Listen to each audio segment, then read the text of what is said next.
Hello dear students, तो आज मैं आपको पढ़ाने जा रही हूँ टेक्निक्स ऑफ टीचिंग या फिर हम कह सकते हैं शिक्षण विद्या। तो चलो शुरू करते हैं। पहले हम देख लेते हैं definition. Techniques of teaching are the specific way और method a teacher uses to present lesson, engage students and make learning effective. तो आपको पता चल ही गया होगा जो टेक्निक्स ऑफ टीचिंग है वो क्या होती है। स्पेसिफिक वे और मेथड होते हैं, पढ़ाने का एक मेथड और वेज होते हैं जिसे टीचर यूज़ करता है अपने लेसन को इंटरेस्टिंग बनाने के लिए, इंटरेक्टिव बनाने के लिए और स्टूडेंट को इंगेज करने के लिए, ताकि जो लर्निंग है हमारी वो इफ़ेक्टिव हो सके। They help us improving understanding, participation and classroom interaction. और अगर हम अच्छी टेक्निक्स का यूज़ करते हैं तो उससे बच्चे अच्छे से समझ सकते हैं, वो पार्टिसिपेट भी करते हैं लर्निंग में और क्लासरूम इंटरेक्शन भी फिर उससे अच्छे से हो पाता है।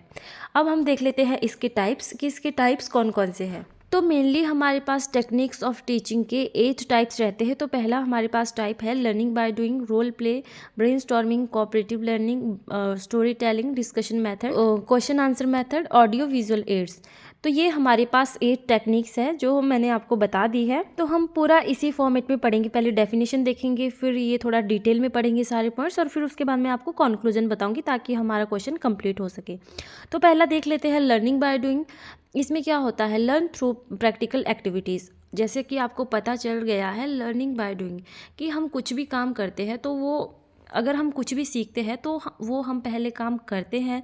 तो ऑब्वियस सी बात है इसमें प्रैक्टिकल एक्टिविटीज़ जो होती है, हमारी गतिविधियाँ होती है प्रैक्टिकल, उस पर ज़्यादा फोकस किया जाता है। ठीक है, और जो हमारे रियल लाइफ से रिलेटेड एग्जाम्पल है उनका यूज़ किया जाता है ताकि स्टूडेंट अच्छे से समझ पाए। फॉर एग्जाम्पल हम देख लेते हैं इसमें क्या क्या इंक्लूड किया जाता है। प्रोजेक्ट वर्क होते हैं इसमें, ठीक है, एक्सपेरिमेंट पर भी फोकस किया जाता है, मॉडल मेकिंग भी इसमें आ जाता है, क्लासरूम टास्क जो होते हैं जो टीचर स्टूडेंट को देता है, एंड फील्ड एक्टिविटीज़ जो होती है इसमें इंक्लूड की जाती है। ठीक है, अगला हम देख लेते हैं रोल प्ले मेथड। इसमें क्या होता है, इसमें थोड़ा शॉर्ट में दिया है student act situation and build confidence. इसमें क्या होता है, जो टीचर है वो स्टूडेंट को रोल प्ले करने के लिए देते हैं कि तुम्हें ये टास्क करना है, ये काम तुम्हें दिया गया है जो कि एक स्टूडेंट को करना होता है। ठीक है, इससे क्या होता है, स्टूडेंट का सेल्फ कॉन्फिडेंस बिल्ड होता है। सेल्फ कॉन्फिडेंस बोले तो आत्मविश्वास। तो अगर रोल प्ले के माध्यम से हम बच्चों को पढ़ाते हैं तो उनका क्या है, सेल्फ कॉन्फिडेंस बिल्ड होता है। फॉर एग्जांपल के लिए हम देख लेते हैं, जैसे क्या हो गया, इंटरव्यू हम लेते हैं तो उसमें भी क्या होता है, हमारा आत्मविश्वास बढ़ता है, कॉन्फिडेंस भी हमारा बढ़ता है। ठीक है, डॉक्टर पेशेंट जैसे हमें रोल दिया जाता है ना डॉक्टर का या फिर पेशेंट का, तो उससे भी हमारी झिझक खुलती है। शॉपकीपर और कस्टमर का अगर हमें रोल दिया जाता है तो उसमें भी आप लोगों को पता है कि दोनों के बीच में इंटरेक्शन होगा, कम्युनिकेशन भी होगा, तो उसमें भी हमारा क्या है, रोल प्ले से हमारा कॉन्फिडेंस बिल्ड होगा। ठीक है, टीचर स्टूडेंट की भी ऐसी ही एक्टिविटी है। और स्टोरी में अगर हमें कोई एक्टिंग करनी होती है तो इससे भी स्टूडेंट्स का क्या है, कॉन्फिडेंस बिल्ड होता है। तो ये था आपका रोल प्ले मेथड। अब थर्ड हम देख लेते हैं ब्रेनस्टॉर्मिंग मेथड। तो अगला हमारे पास थर्ड पॉइंट है ब्रेनस्टॉर्मिंग। ब्रेनस्टॉर्मिंग में क्या होता है, जब कोई टीचर को नया टॉपिक शुरू करना होता है तो उससे पहले वो बच्चों की ब्रेनस्टॉर्मिंग करता है। ठीक है, ब्रेनस्टॉर्मिंग में क्या होता है, टीचर है जो उसने अपना टॉपिक शुरू करना है उससे रिलेटेड कुछ क्वेश्चन पूछेगा। ठीक है, for example student give quick ideas, तो फिर क्या है, स्टूडेंट उससे रिलेटेड क्विक आइडियाज़ देंगे। ठीक है, इम्प्रूव क्रिएटिविटी, जिससे उनकी क्रिएटिविटी इम्प्रूव होगी। ठीक है, फॉर एग्जांपल हम देख लेते हैं पॉल्यूशन आइडिया। जैसे टीचर बोलेगा कि आप हमें कुछ पॉल्यूशन के बारे में बताओ, तो सारे बच्चे अपनी अपनी ब्रेनस्टॉर्मिंग करेंगे और वो क्या है, टीचर को रिस्पॉन्स करेंगे, क्विक रिस्पॉन्स करेंगे, जल्दी से आंसर देंगे। तो जो टीचर है उनके आंसर को एनालाइज करेगा। वो दे सकता है हेल्दी फूड को लेकर कुछ भी, कि हेल्दी फूड कौन कौन से होते हैं। ठीक है, उसके बाद टीचर पूछ सकता है कि वाटर को हम कैसे सेव कर सकते हैं। ठीक है, या किसी फेस्टिवल को वो उठा सकते हैं, या कोई भी प्रॉब्लम को टीचर उठा सकता है और बच्चों के सामने रख सकता है। तो बच्चे उस प्रॉब्लम को सॉल्व करने के लिए अपने अपने ट्रिक्स, अपने अपने तरीके अपनाएंगे। अगला हम देख लेते हैं फोर्थ पॉइंट। फोर्थ हमारी टेक्निक कौन सी है, कोऑपरेटिव लर्निंग। इसमें क्या होता है, student learn in group, build team work.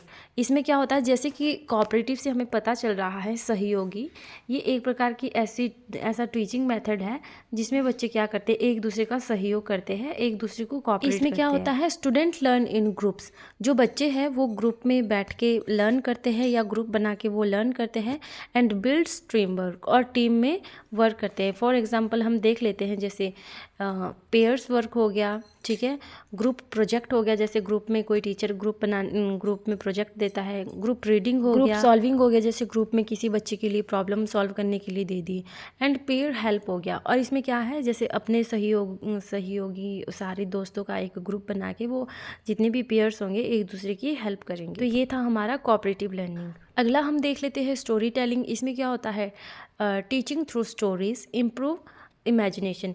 इसमें जो टीचर होता है वो स्टोरी टेलिंग के थ्रू से, मतलब बच्चों को स्टोरी के माध्यम से कुछ बताता है, वो डायरेक्ट बच्चों को स्टोरी बताएगा और उस स्टोरी के माध्यम से बच्चों को पढ़ाएंगे। इसमें वो अनेक प्रकार के बच्चों को स्टोरीज बता सकते हैं, जैसे कि मॉरल स्टोरी भी हो सकता है, कोई लाइफ लेसन भी हो सकता है, या कोई फोक टेल हो सकती है, या शॉर्ट स्टोरी हो सकती है। मतलब किसी भी टाइप की वो स्टोरी एक सुनाएंगे, जिससे कि बच्चे क्या करेंगे, उनकी इमेजिनेशन पावर इम्प्रूव होगी, मतलब उनकी सोचने की क्षमता बढ़ जाएगी। 6 नंबर पे हमारे पास है डिस्कशन मेथड। इसमें कुछ नहीं होता है, student discuss a topic improve communication. इसमें क्या होता है, जो स्टूडेंट्स है वो जस्ट एक टॉपिक को डिस्कस करते हैं। इसमें क्या होगा, जो टीचर है वो बच्चों के लिए एक टॉपिक देगा। फॉर एग्जांपल हम ले लेते हैं पॉल्यूशन या सोशल मीडिया, किसी के ऊपर भी टीचर बच्चे के लिए दे देगा, और वो बच्चे उसमें क्या है अपने अपने व्यूज़ रखेंगे, उस टॉपिक पर डिस्कशन करेंगे, जिससे उनका क्या होगा, कम्युनिकेशन स्किल इम्प्रूव होगी। तो अगला है हमारे पास question answer method. Teacher checks understanding through question. इसमें जो टीचर होते हैं वो बच्चों से क्वेश्चनिंग करते हैं और उनकी नॉलेज और उनकी अंडरस्टैंडिंग को चेक करते हैं। और थोड़ा आपने बढ़ा चढ़ा के लिख लेना है, जैसे कि फॉर एग्जांपल के लिए हम देख लेते हैं ओरल टेस्ट भी हो सकता है, रिटन टेस्ट भी हो सकता है, क्वेश्चन में ट्रू फॉल्स भी हो सकते हैं, ठीक है, शॉर्ट आंसर टाइप क्वेश्चन भी हो सकते हैं, MCQs भी हो सकते हैं, मतलब बहुत सारे टाइप के क्वेश्चन हो सकते हैं, ठीक है। तो ये आपको याद रखना है और थोड़ा इसको बढ़ा चढ़ा के खुद ही लिख लेना है। 8वां हम देख लेते हैं ऑडियो विजुअल एड्स।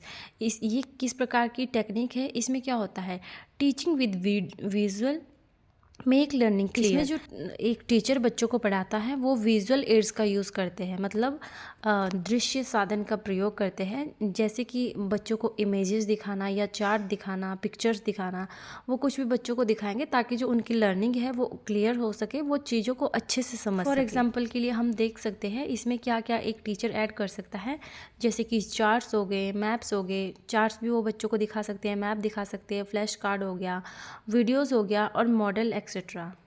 तो ये हमारी टेक्निक्स थी। चलिए अब इसका कंक्लूजन देख लेते हैं। In conclusion, teaching techniques makes the learning process systematic, engaging and effective. तो जैसा कि इसमें पढ़ने के लिए आ रहा है, जो टीचिंग टेक्निक्स होती है वो क्या होती है, इससे हमारा जो टीचिंग और लर्निंग का प्रोसेस है वो सिस्टमैटिक तरीके से हो जाता है, इंगेजिंग हो जाता है, और क्या हो जाता है, इफ़ेक्टिव हो जाता है। मतलब बच्चे आसानी से सीख पाते हैं अगर हम टीचिंग टेक्निक्स का यूज़ करते हैं बच्चों को पढ़ाने के लिए। By using different methods teacher can meet students need. इसमें क्या बताया गया है, बाय यूजिंग डिफरेंट मेथड। अगर हम अनेक प्रकार के मेथड्स का यूज़ करते हैं, अनेक विधियों का यूज़ करते हैं बच्चों को पढ़ाने के लिए, तो इससे क्या होगा, teacher can meet students need.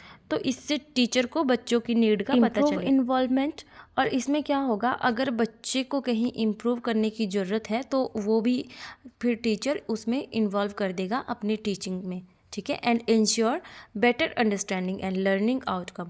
और अगर हम अच्छे विधियों का यूज़ करते हैं बच्चों को पढ़ाने के लिए, तो इससे क्या होगा, बच्चों की बेटर अंडरस्टैंडिंग होगी एंड और लर्निंग आउटकम्स भी अच्छे आएंगे, मतलब वो अच्छी तरह से सीख पाएंगे, उनके रिजल्ट्स अच्छे आएंगे।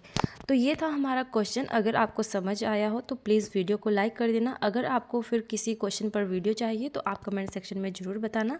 आज के लिए इतना ही, मिलते हैं अगले किसी वीडियो में। Bye bye, thanks for watching.